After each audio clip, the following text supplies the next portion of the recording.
So, in the past couple of days, there has been a lot of talk about the UK joining PEM, or at least the Pan Euro Mediterranean Convention.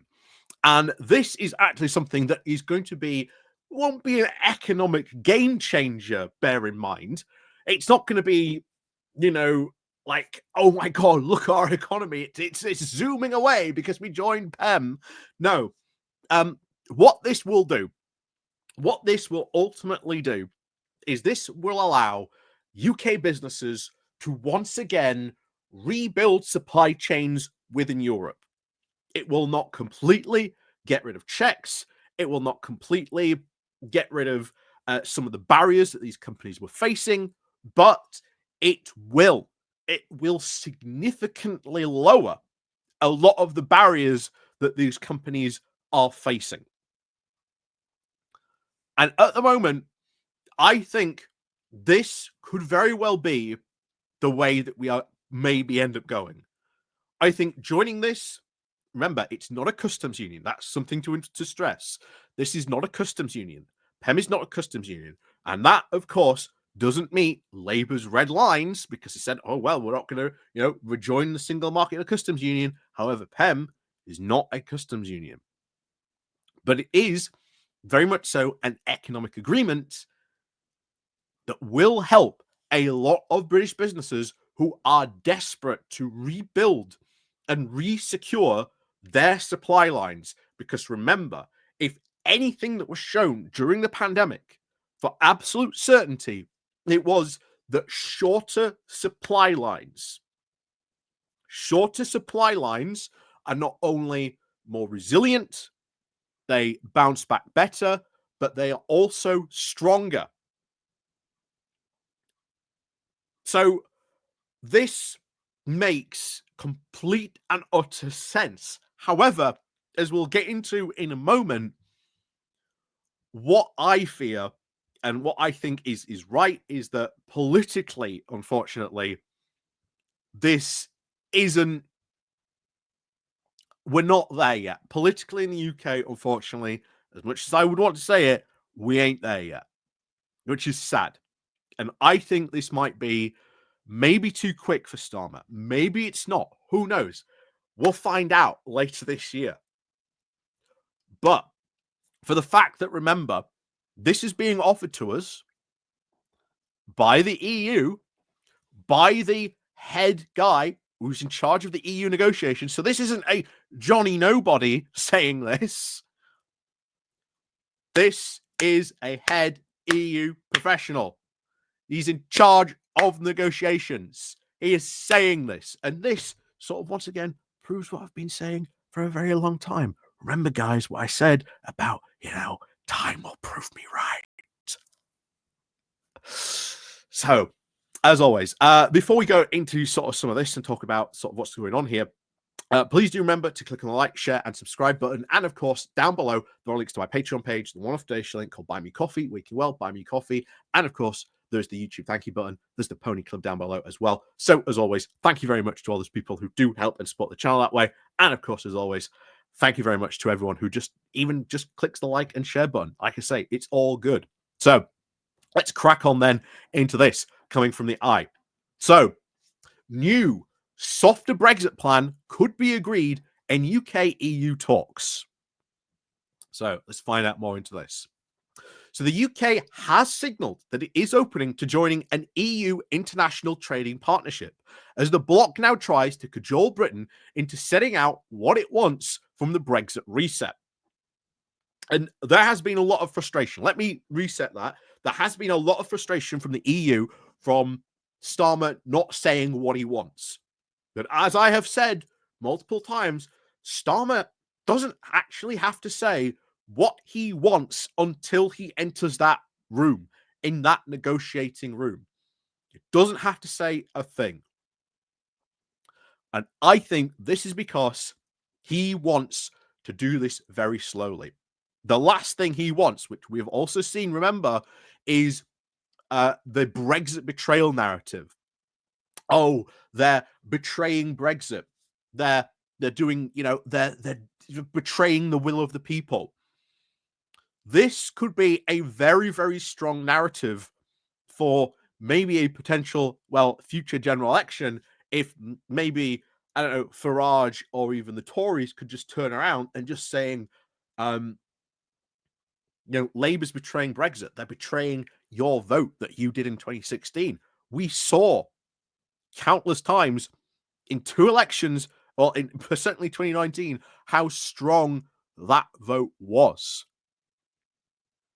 And I think there is quite rightfully to be worried in some ways about that particular vote, that particular coalition, once again, reforming around that.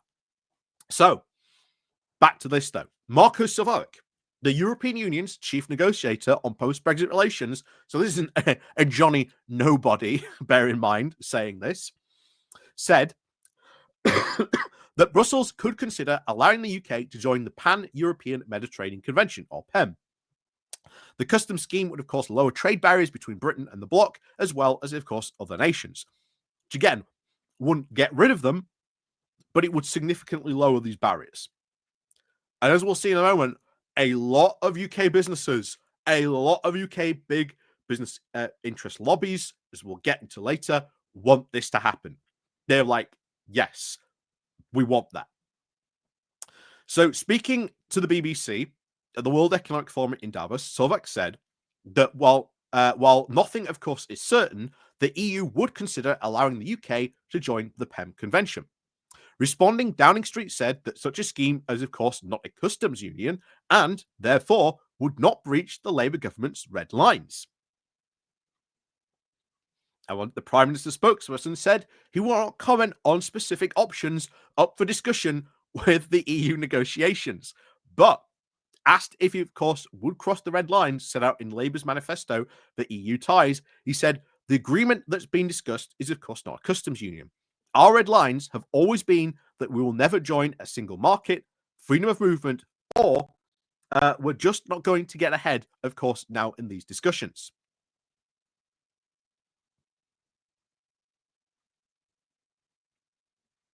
So we'll see what happens. So what is PEM, though? So the PEM Convention is organised, of course, by the European Commission. This simplifies trades of goods between the EU and some non-EU countries, and of course some countries in Africa and the Middle East. So Downing Street's comments did leave the door open to such an agreement, of course, being on the table as part of the Brexit reset discussions.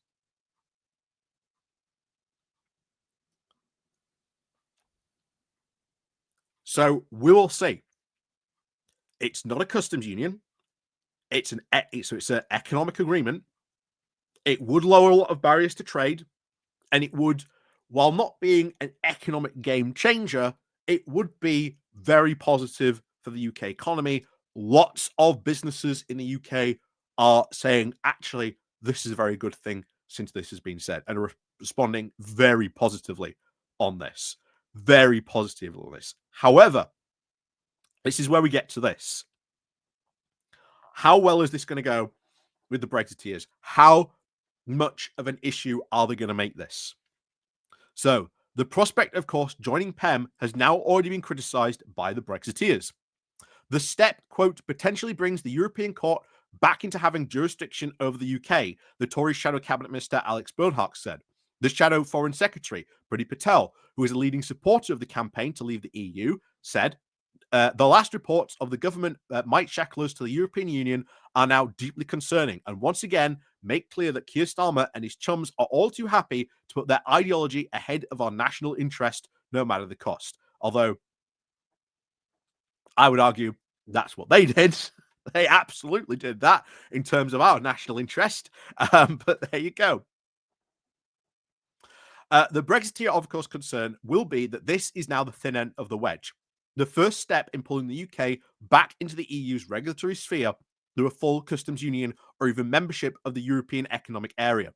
However, sources in Brussels are, of course, skeptical that even if this was their plan, any UK government would be willing to go further than something like PEM. That's very true. If there was a UK government, which again, willing to go further, and joining that European Economic Area, they will be going further than PEM. However, is PEM what Keir Starmer wanted all along? This does help lower a lot of stuff.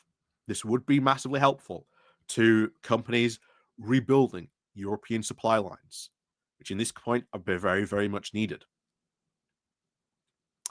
Another hard fear, it continues from the hardline levers, will of course be any moving closer to the EU at this moment in time would have throw a spanner in the relations between the UK and of course the US, especially with Donald Trump now back in the White House. And hey, we saw the insiders coming out recently saying, yeah, we've got Starmer over a barrel. He'll have to accept anything we want. Remember when I turned around and said they're not even thinking about how Starmer might respond, about how they might respond? And bear in mind, politicians aren't dumb. They read the newspapers. Do you not think that Starmer and his team have also read the article as well, knowing full well about those comments?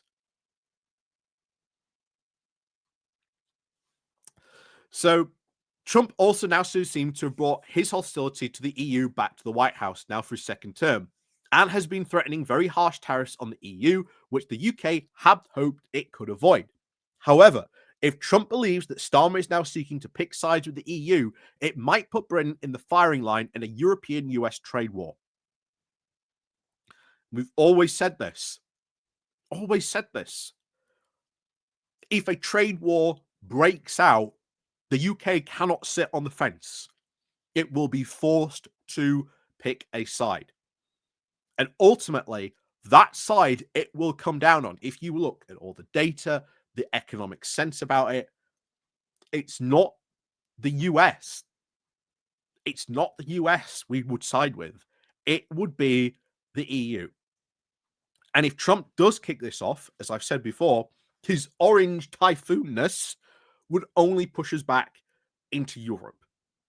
It would be inevitable. And even if Trump goes, oh, well, I'm going to put, tariffs on you because I think you're going to swing that way anyway, that's only going to push us more into the EU. So we'll see on that. Like I say, we'll see what happens.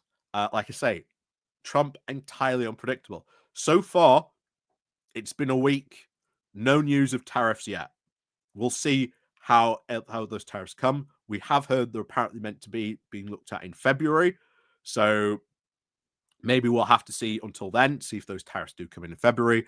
But it is worth noting, Trump has stepped up his rhetoric against the EU.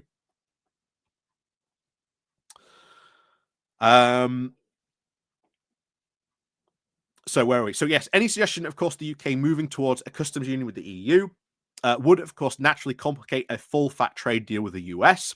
On both of these points, Usherwood says that PEM is now unlikely to actually shift the dial. But if I were being cynical, then I would suggest that PEM is suitably unknown and complicated that Trump can't huff and puff about it. And it is still the case that the US doesn't seem to actually want a trade deal. Again, that is true. For all these talks of a trade deal, they actually haven't started any talks about it. The original talks last time didn't really seem to pan out either. So the big question, of course, will it happen? Well, we don't know. We are in a wait and see moment on this. We are very, very much in a wait and see moment on this. But it is pointed out that the EU is, of course, very skeptical, doesn't think that the UK is in a place on this. So a senior parliamentary source in the UK said the EU, including the Parliament, is at least sympathetic to it. But it is very difficult to see that it is more than, of course, wishful thinking. It makes sense for the UK and for the EU, but I'm not sure the political reality in the UK allows for it. That's the big problem that we face. Something that we need to do a lot of work on still. A lot of work on still. But as I've said before, Trump being in the White House, doing all this kind of stuff, well, that may change the political reality as well. Remember, Trump's favorability rating over here last time took an absolute nosedive when he was in the White House. I suspect it will probably do that as well. However, another EU diplomat also pretty much echoed this as well. Given the state, of course, the big economies either side of the channel, it does make sense, right? No quotas, no tariffs, no paperwork. It would minimize the friction of the supply chains between the biggest trading blocs in Europe at a moment when the trade outlook in the rest of the world isn't exactly as rosy. Again, exactly right. Economically, this makes a whole lot of sense. It is easy to sell. It lowers a lot of barriers to trade. And as we say here, a lot of businesses are wanting this. A lot of businesses are wanting this. So you've got the Institute for Directors said this. Their trade policy advisor said this. The IDO members have told us that the UK's trade relationship with the EU was top of their priority for the government's first 100 days. With existing EU trade agreements posing now a significant challenge to their export activities, they are now constrained now on growth. Any avenue which might reduce trade frictions with our largest trade partner is worthy of future exploration. Richard Rumbelow, director of the international business in Make UK, now the main manufacturer's body, said accession to PEM could be very helpful for domestic industrial and manufacturing sectors as it would open up now wider regional accumulation and strengthen now supply chains. It would also deliver further harmonization and critical rules of origin criteria, thereby opening now wider trade options and allowances within the EU. Tim McKenzie, policy chair of the Federation of Small Business, also echoing this, said nearly 1 in 10, that's 9% of small international traders, have now stopped exporting or importing. With the excessive paperwork and overall costs, the supply chain or logistical issues now ranked as their top reasons.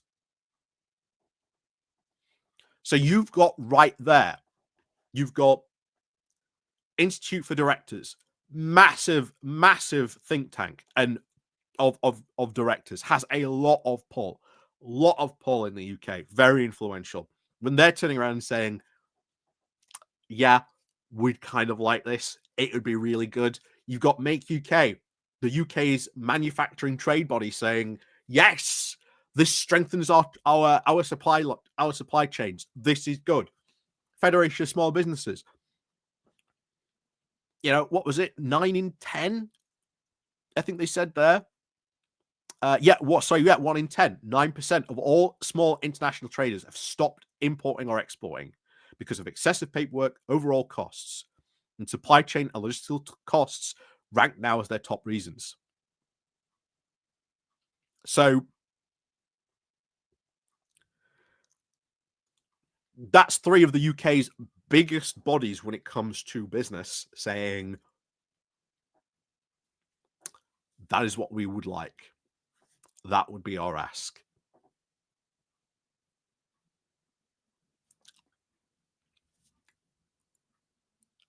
I don't know what the government's plan is, but I've always said it.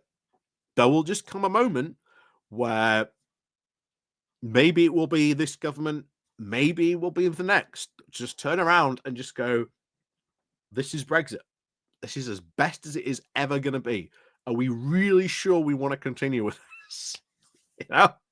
And I think joining something like that, again, it's not a customs union, but it lowers a lot of our barriers to trade, secures supply lines, helps with the resilience of these as well.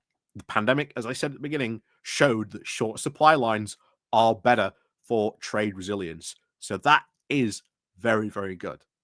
We'll see what happens later this year, but who knows? Maybe we'll become a member of PEM as well. Who knows? But that is very, very good. I think that's very, very good news. I think that's something we should celebrate. And of course, write to your MP. Please, if you are in the pro-European movement, write to your MP and tell them, look, you've got these big trade bodies saying how good it would be to join this. We should be part of this. It's not a customs union, doesn't break any of Labour's red lines. Like, makes perfect economic sense to be part of it. Why are we not part of it?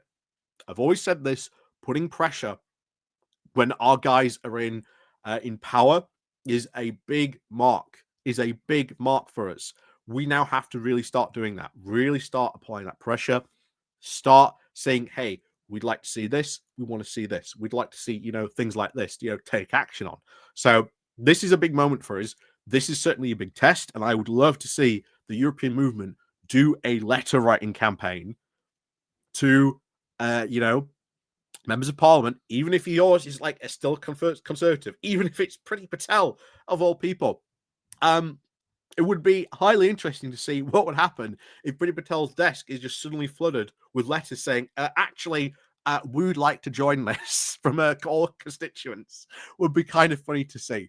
I don't think she would say anything about it, but it would be kind of funny to see, or at least hear that had happened to her. But as always, thank you very much for watching. Let me know what you think down below in the comments. And of course, as always, links down below, Patreon page, buy me a coffee link, YouTube thank you button, and of course, the Pony Club down below as well. So as always, we'll see you all next time.